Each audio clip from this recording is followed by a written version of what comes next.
اور یہ موقع اچھا ہے کیونکہ امریکن بھی شاید ناراض ہیں، تو اس لیے یہ موقع اچھا ہے کہ ہم کوئی ایکشن، ڈپلومیٹکلی ایکشن ہم لے سکیں سلامتی کونسل میں۔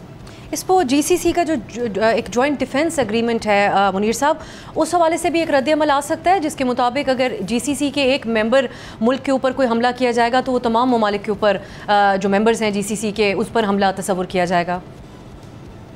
جی وہ تو ہے اپنی جگہ پر اب دیکھنا ہے کہ جی حملہ کا جواب حملہ کرنا ہے، میرے خیال میں وہ شاید ناممکن ہو کہ جی سی سی ایک ملٹری ایکشن لے۔ میرے خیال میں ایکشن ڈپلومیٹک لینی چاہیے، کیونکہ جی سی سی کا عرب اور مسلم دنیا کا یہی جو آبجیکٹیو ہے وہ ہے کہ جو جنگ ہے اس غزہ میں جو جنگ جاری ہے اس کو روکا جائے۔ تو اس لیے ہم نے اسکلیشن نہیں کرنی ہے، ہم نے اسرائیل کے اوپر دباؤ ڈال کے اور یہ جنگ جو ہے غزہ میں اور پورے خطے میں جو انہوں نے پھیلائی ہے اس جنگ کو روکیں۔ ابراہیم اکارڈ سے نکلنے کے اوپر بھی کچھ ممالک غور کر سکتے ہیں، بالخصوص you a E? G you اے ای ہے، بحرین ہے، ایجپٹ ہے، موراکو ہے، یہ 4 جو ملک تھے ابراہیم اکارڈز میں انہوں نے اسرائیل کو جو تسلیم کیا تھا اس سے ہٹ سکتے ہیں اور یا اس کو ہٹنے کی دھمکی دے سکتے ہیں۔ یہ صرف دیکھا جائے گا کہ کیا پرپوز کرتے ہیں اور کس پہ اگریمنٹ ہو سکتا ہے۔ منیر صاحب، مشرق وسطیٰ کے ممالک کا جو سیکیورٹی کے حوالے سے امریکہ پر انحصار ہے، ہم امریکہ کے رد عمل پر آگے آپ سے بات کرتے ہیں، لیکن اس کے اوپر بھی بہت اب ڈیبیٹ چل رہی ہے۔ آپ سمجھتے ہیں کہ یہ عرب ممالک اس معاملے کے اوپر بھی نظر ثانی اب کریں گے؟ کیونکہ امریکہ یہ متعدد مواقع ہیں جہاں پر کلو لیس تو ہمیں نظر آیا ہی، لیکن اب یہ ایک ڈیبیٹ ہے کہ دفاع کرنے میں بھی بالکل ناکام رہا یا ان کو بر وقت اطلاع دینے میں۔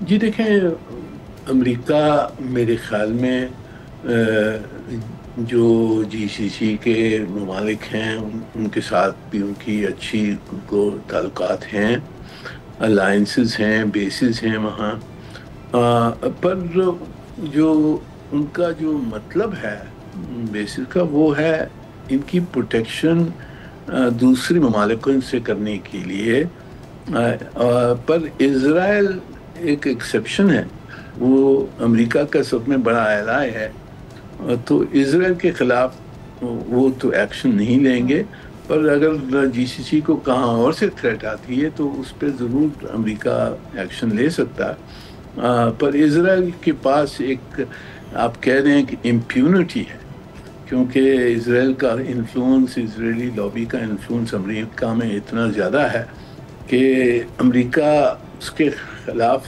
ایکشن لینے سے بہت گھبراتا ہے۔ تو پھر یہ کہا جا سکتا ہے کہ اب امریکہ کا جو رسپانس ہے، اطلاعات تو یہی ہیں امریکی میڈیا کے مطابق کہ خود ٹرمپ انتظامیہ میں ایک بڑی تشویش پائی جاتی ہے۔ اس سے پہلے بھی جب اسرائیل نے حملہ کیا تھا تو ڈونلڈ ٹرمپ نے اپنے بڑے غصے کا اظہار کیا تھا اپنے الفاظ میں۔ سو یہ کہا جا سکتا ہے کہ معاملات اسرائیل کو لے کر امریکہ کے کنٹرول سے بھی باہر ہیں۔ جی نیتن یاہو کنٹرول سے باہر ہے، وہ تو نظر آ رہا ہے کہ وہ جو ٹرمپ صاحب نے بھی کہا سیز فائر کروائیں غزہ میں، ان کی بھی بات نہیں مانی۔ ایران کے ساتھ ان کے مذاکرات امریکہ کی چل رہی تھی، ان کے بیچ میں انہوں نے جا کے حملہ کیا ایران کے اوپر۔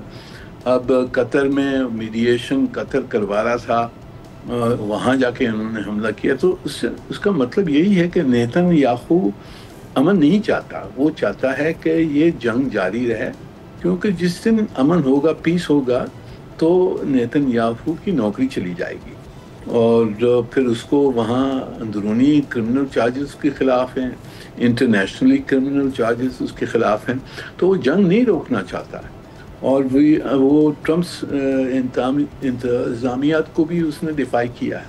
تو اب ہم نے دیکھنا ہے کہ امریکہ کس حد تک ناراض ہے، اور اگر یہ ناراضگی ہے تو پھر جو امریکہ اپنا ویٹو استعمال کرتا ہے سلامتی کونسل میں، وہ ویٹو ہٹا سکتا ہے. اگر اس نے وہ ویٹو ہٹایا تو اسرائیل کے خلاف انفورسمنٹ ایکشن لی جا سکتی ہے. وہ صرف امریکن ویٹو اس کے سامنے کھڑا ہوا ہے. اگر امریکہ ناراض ہے تو پھر ہم نے کوشش کرنی چاہیے کہ ایک میننگ فل وہاں قرارداد اڈاپٹ کی جائے جس میں اسرائیل کے اوپر انفورسمنٹ ایکشن کی لے سکتے ہیں اور پرپوز کرنا چاہیے.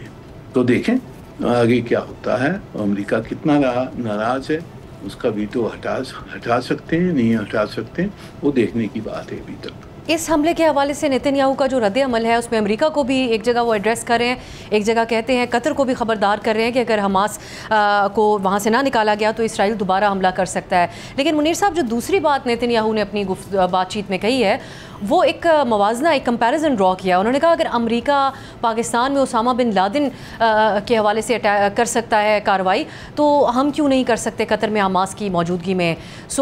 کوئی لاجک آپ کو نظر آتی ہے جس قسم کا رد عمل ان کی طرف سے آ رہا ہے، یا یہ جو موازنہ ہے اس میں؟ نہیں جی، اس میں کوئی کمپیریزن ہی نہیں ہے.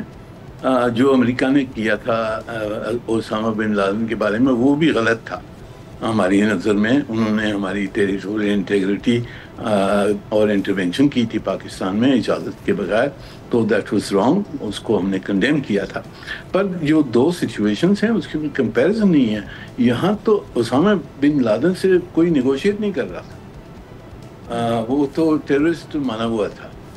یہاں جو حماس ہے، حماس کے ساتھ تو مذاکرات چل رہی تھی اور قطر نے ان کو بلا کر بٹھایا ہے کیونکہ امن لے آنے کے لیے. قطر کی کوشش یہی تھی کہ میڈییشن کر اور وہاں کوئی امن آ جائے، سیز فائر ہو جائے غزہ میں. یہ ان کی کوشش تھی اور یہ کوشش میں اسرائیل اور امریکہ سب ساتھ تھے. یعنی کہ انہوں نے مانا تھا کہ یہ مذاکرات ہوں گی اور یہ مذاکرات ہوں گی. دوحہ میں امریکن نمائندے، اسرائیلی نمائندے بھی وہاں پہنچے ہوئے تھے پہلے، اور یہ جو مذاکرات چل رہی تھی وہ سب جانتے تھے کہ ہو رہا ہے اور ان کی اجازت سے ہو رہا تھا. تو اس بیچ میں جا کر وہ نیگوشیٹرز کو ماریں اور جو نیگوشیٹنگ جو ہوسٹ کنٹری ہے اس کی ٹیریٹری کو آپ وائلیٹ کر کے نیگوشیٹرز کو ماریں، تو یہ تو حد ہے. ایک یعنی ٹریچری اور ٹریزنس بیہیویئر جو ہے اس کی حد ہے. یہ کرمنل اینڈ روگ بیہیویئر ہے نیتن یاہو کا، اور اس کو روکنے کی ضرورت ہے. اور دنیا کو اس کو روکنی چاہیے کیونکہ یہ اس قسم کی کرمنل بیہیویئر جو ہے وہ دنیا مان نہیں سکتی. یہ سب کے خلاف ہے. اور منیر صاحب، پاکستان میں ایک خاص تشویش پائی جاتی ہے اسرائیل کی، خواہ وہ پیش قدمی ہو اس قسم کے جو حملے ہیں یا پھر اس کے بعد اس بات کا اظہار کرنا کہ ہم مزید ایسے حملے بھی کر سکتے ہیں. پرائم منسٹر شہباز شریف ان سربراہان مملکت میں شامل ہے جنہوں نے فوری طور پر قطر کا دورہ کیا ہے اور اظہار یکجہتی کیا. انہوں نے اپنی گفتگو میں بات کہی ہے کہ جو مسلمان ممالک ہیں ان کو اکٹھے ہونا چاہیے اسرائیل کا مقابلہ کرنے کے لیے. آپ پاکستان کی سارے معاملے کے اوپر جو مڈل ایسٹ میں ہے جو صورتحال رہی ہے، اس سے پہلے بھی جب ایران اور اسرائیل کے درمیان ایک سچویشن تھی تو جو رول رہا سفارتی طور پہ پاکستان کا، کیسے دیکھ رہے ہیں اس کو آپ؟ جی پاکستان جی، پہلی چیز تو یہ ہے کہ ہم مسلم دنیا میں پاکستان سب میں طاقتور ملک ہے، وہ مانی بھی بات ہے، اور ہم نے دکھایا کہ ہمارے پاس قوت ہے، ڈیفینسو فورسز ہیں، لوگوں کی ہم مدد کر سکتے ہیں. دوسری چیز، سلامتی کونسل میں ہم بیٹھے ہوئے ہیں، 2 سال کی ممبرشپ ہے، اور ہم نے انیشیٹو لیا ہے کہ جی یہ اس پہ اجلاس بلایا جائے. جو اسرائیلی حملہ ہوا ہے قطر میں تو وہ اجلاس آج ہوگا. اور تیسری چیز یہ کہ ہم نے کافی عرصے سے پاکستان نے یہ کہا ہے کہ جی ہم نے کانکریٹ ایکشن لینی چاہیے، ڈکلیریشن سے کام نہیں ہوگا. ہمارے پاس جو ہتھیار ہیں، اکنامک ہے، ٹریڈ ہے، آئل ہے، آرمز امبارگو لگوانے کی ہم نے کوشش کرنی ہے، اسرائیلی ممبرشپ کو ہم نے سوال اس پہ اٹھانا ہے.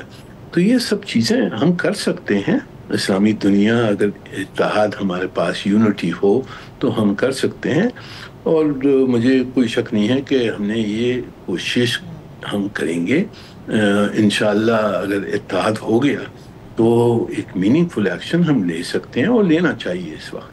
بہت بہت شکریہ منیر اکرم صاحب آپ کے قیمتی وقت کے لیے۔ ناظرین نے گفتگو سنی۔ منیر صاحب بھی سمجھتے ہیں کہ مشرق وسطیٰ میں جو صورتحال ہے وہ کافی قابل تشویش ہے، اور کانکریٹ اگر حل نہیں نکالا جائے گا اس مسئلے کا تو پھر بہت دیر ہو جائے گی۔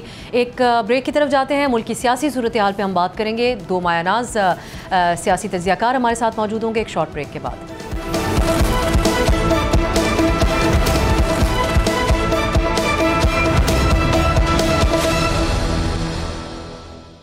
بریک کے بعد خوش آمدید۔ اب ملک کی سیاسی صورتحال پر بات کرتے ہیں، جہاں پر سب سے بڑی اپوزیشن جماعت پی ٹی آئی پارلیمانی سیاست سے مرحلہ وار باہر نکل رہی ہے۔ قومی اسمبلی کی کمیٹیوں سے مستعفی ہوئے، اس کے بعد اسمبلی اجلاسوں کا بائیکاٹ کیا، اور اس کے بعد اب پی ٹی آئی کے سینیٹرز نے عمران خان کی ہدایت پر سینٹ کی اسٹینڈنگ کمیٹی سے بھی وہ مستعفی ہو رہے ہیں۔ مگر دوسری طرف پارٹی کے وزیر اعلیٰ گنڈا پور ہیں، جو مختلف تعویلوں کی بنیاد پر عمران خان کی ہدایات کو مسلسل نظر انداز کر رہے ہیں، اور عمران خان کے ان سے گلے شکوے بھی ہمیں بڑھتے ہوئے نظر آ رہے ہیں۔ تیسری طرف حکومت ہے جو ملکی اپوزیشن کے حوالے سے تو مطمئن اور خاموش بیٹھی ہے، لیکن شہر اقتدار میں 27ویں آئینی ترمیم کی خبریں مسلسل گردش میں ہیں، جنہیں اب حکومت بھی خارج الامکان نہیں قرار دے رہی ہے۔ لیکن یہ سب ایسے وقت میں ہو رہا ہے جب اعلیٰ عدلیہ کے ججز اپنے خطوط کے ذریعے تحفظات سامنے لے کر آ رہے ہیں، اور ہم دیکھ رہے ہیں کہ وکلا کے بھی کچھ ایسے حلقے ہیں جو ان ججز کے موقف کی بھرپور تائید کر رہے ہیں۔ سپریم کورٹ میں زیر التوا 26ویں آئینی ترمیم کے فیصلہ ہونے سے پہلے 27ویں ترمیم کو لانا حکومت کے لیے مشکلات کھڑی کر سکتا ہے، ان کو ریزسٹنس کا سامنا کرنا پڑ سکتا ہے۔ اس پہ بھی ہم بات کریں گے۔ پی ٹی آئی کی جو سیاست اس وقت چل رہی ہے اس پہ بھی بات کریں گے، جس کے لیے آج کے پروگرام میں ہم نے سینئر تجزیہ کاروں کو دعوت دی ہے۔ ہمارے ساتھ فہد حسین صاحب موجود ہیں، اور کچھ ہی دیر میں ہمیں عامر ضیاء صاحب بھی جوائن کریں گے۔ فہد صاحب بہت بہت شکریہ آپ کے وقت کے لیے۔ پی ٹی آئی کی جو اسٹریٹجی ہے اس پہ ہم پہلے بات کریں گے۔ بہت نا امیدی پی ٹی آئی کے حلقوں میں تو تھی، جس حوالے سے ہی فیصلے ہوتے رہے ہیں پچھلے کچھ عرصے، لیکن پارلیمانی سیاست سے نکلنا، اب سینٹ کی اسٹینڈنگ کمیٹی سے بھی استعفے دیے گئے ہیں، یہ درست فیصلہ ہے کیا پی ٹی آئی کا پریشر بلڈ کرنے کے لیے؟ کیونکہ وہ اس نظام کے کو نہیں سمجھتے، اس پہ اعتماد نہیں کرتے پارلیمانی نظام پر۔ اس وقت جو پارلیمان موجود ہے اس کے اوپر ان کا اعتماد نہیں ہے۔ افسر دیکھیے، میں تو اس کو اس طریقے سے دیکھتا ہوں کہ اگر پاکستان تحریک انصاف نے اپنے مطالبات منوانے کے لیے اس حکومت پر، اس نظام پر، اسٹیبلشمنٹ پر دباؤ ڈالنا ہے کسی بھی طریقے کا، تو اس کے لیے اپنی پوزیشنز کو خالی کرنا، کمیٹیوں کو بائیکاٹ کرنا، استعفے دینا، اس سے تو وہ دوسروں کو اپنی جگہ دے رہے ہیں۔ اور اس سے اگر نظام میں کو دباؤ پڑنا ہوتا تو جب آج سے چند سال پہلے جب اسمبلیوں سے استعفیٰ دیا تھا پی ٹی آئی نے، تو تب اس وقت وہ ہونا چاہیے تھا۔ تو یہ تو ثابت ہو گیا کہ یہ جو پریزنٹ سسٹم ہے اس میں اس طریقے سے کوئی پریشر نہیں آئے گا۔ ہاں، دوسری بات یہ ہے کہ اگر آپ اس بائیکاٹس کو یا استعفوں کو جوڑیں کسی احتجاجی مہم کے ساتھ جو پاکستان تحریک انصاف پلان کر رہی ہو، تو پھر تو شاید یہ سمجھ آئے کہ جی بالکل یہ نظام سے باہر ہو کر اور نظام کو ڈی سٹیبلائز کرنے کے ارادے رکھتے ہیں۔ لیکن ہم نے یہ بھی دیکھ لیا کہ سڑکوں پہ بھی جو احتجاج تھا اس کا بھی کوئی اثر نہیں ہوا، اور نہ ہی وہ اتنا امپریسو قسم کا موومنٹ ہوئی جس سے نظام پہ دباؤ پڑ۔ تو میرے خیال میں اس وقت اگر پاکستان تحریک انصاف کی طرف سے کوئی دباؤ اس سسٹم پر ہے، اس گورنمنٹ پر ہے، تو وہ عمران خان صاحب کا جیل میں ہونے سے۔ باقی جو معاملات ہیں وہ میرے خیال میں انفیکٹو ہیں، اور اس سے پاکستان تحریک انصاف کو فائدے سے زیادہ نقصان ہو۔ عامر ضیاء صاحب بھی ہمیں جوائن کر چکے ہیں۔ عامر صاحب بہت بہت شکریہ آپ کے وقت کے لیے۔ ہم پی ٹی آئی کا جو اب آج وہ سینٹ کی اسٹینڈنگ کمیٹی سے بھی استعفے دیے گئے ہیں، یہ جو فیصلہ اس حوالے سے بات کر رہے ہیں، فہد صاحب سمجھتے ہیں کہ اپنی اسپیس گیو اپ کر کے دوسروں کے لیے کو اسپیس دے رہی ہے پی ٹی آئی، آپ کی نظر میں ایسا ہے، یا پھر اپنے موقف میں وزن لے کر آ رہے ہیں جو وہ بارہا کہتے ہیں کہ ہم اس نظام کو نہیں مانتے؟ دیکھیں، ایک بظاہر تو بالکل ایک لاجیکل بات لگتی ہے کہ اگر ہم روایتی سوچ سے بات کریں تو یقیناً جو ہے اپنا میدان خالی نہیں چھوڑنا چاہیے، لیکن ظاہر ہے کہ جب پی ٹی آئی کو احساس ہوگا کہ ہم تمام فورمز میں رہتے ہوئے بھی بالکل بے اثر ہیں اور ہمیں سانس لینے کی گنجائش نہیں مل رہی، تو وہ اردو کا محاورہ ہے نا کہ تنگ آمد بجنگ آمد، تو پھر آپ کے پاس چوائسیز نہیں ہے. اگر وہ بیٹھے بھی رہے اچھے بچے بن کر ان اسٹینڈنگ کمیٹیز میں، یا کل کو پارلیمنٹ سے بھی اگر وہی فیصلہ کرتے ہیں، کیونکہ انہیں یہ لگ رہا ہے کہ نظام ان کو اسپیس بالکل نہیں دے رہا ہے، اور ان کے جس طرح سے لیڈرشپ کے اوپر مقدمات ہیں، یا ان کے اوپر مطلب ہے کہ حتیٰ کہ ملنے پہ بھی پابندی، جو کہ بہت سیاستدانوں کے لیے بڑی عام سی بات ہوا کرتی تھی کہ اگر کوئی گرفتار ہو گیا سیاستدان تو ملنے میں کبھی بھی اس طرح کی دشواریاں نہیں کھڑی کی جاتی تھی جو آج کل کی جا رہی ہیں. تو ظاہر ہے کہ ان کو یہ لگ رہا ہے کہ ہماری اسپیس ختم ہو رہی ہے، اور اگر ہم لوگ مزاحمت نہیں کریں گے، احتجاج نہیں کریں گے، تو مطلب ہے ہم آگے نہیں اپنی سیاست کو لے کے جا سکتے. اب یہ اور بات ہے کہ ان کی جو حکمت عملی ہے وہ کام کر رہی ہے نہیں کر رہی ہے، ایک الگ بحث ہے، یا وہ کرے گی یا نہیں کرے گی یہ بھی ایک الگ بحث ہے. لیکن ان کے نزدیک، اور ظاہر ہے کہ جو ان کے سٹانس ہے، جتنا وہ سخت سٹانس لیتے ہیں، تو جو ان کا کور سپورٹ بیس ہے وہ اس کے ساتھ زیادہ مضبوطی کے ساتھ جڑتا ہے. سمجھ میں یہ آنا چاہیے کہ پی ٹی آئی کے جو بھی اس کی مقبولیت ہے اس شخص کی وجہ سے ہے کہ جو جیل میں ہے. ظاہر ہے کہ پارٹی کا اسٹرکچر جو ہے کوئی بہت مضبوط اسٹرکچر نہیں ہے، جیسا بھی ہے اس میں بہت زیادہ خلا آ گیا ہے. اس کی جو فرنٹ لائن لیڈرشپ تھی، بہت سارے بڑے نام چھوڑ کے چلے گئے، صاحب آپ بہتر جانتے ہیں. تو اس کے بعد اب ان کے پاس یہی چوائس ہے کہ جی ٹھیک ہے، جو عمران خان، ظاہر عمران خان کو نہیں پتا ہے کہ گراؤنڈ سچویشن کیا ہے.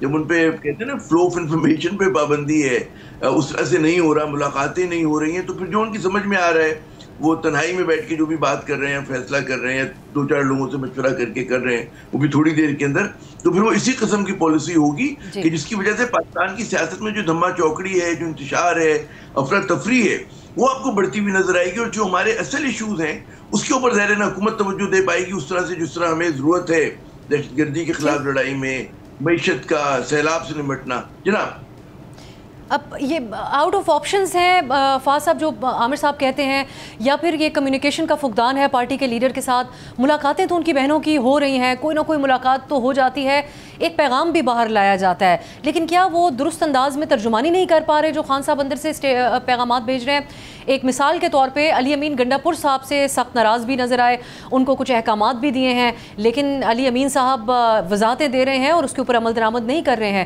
تو پیغام نہیں آ پا رہا خان صاحب کا، یا وہ ٹرانسلیٹ نہیں ہو پا رہا صحیح درست انداز میں؟ دیکھیے افسا، یہ بات تو بالکل درست ہے کہ خان صاحب تک جو ایکسس ہے اس کو بڑے طریقے سے کنٹرول کیا جا رہا ہے، اور وہ ایکسس جن کے ہاتھ میں ہے وہ بھی کوئی ڈکی چھپی بات نہیں ہے. تو جب آپ اس ایکسس کو ایک ویپن کی طرح یوز کریں تو پھر یہ کلیئر ہو جاتا ہے کہ اس کے پیچھے کوئی انٹینڈڈ آؤٹ کم ہے.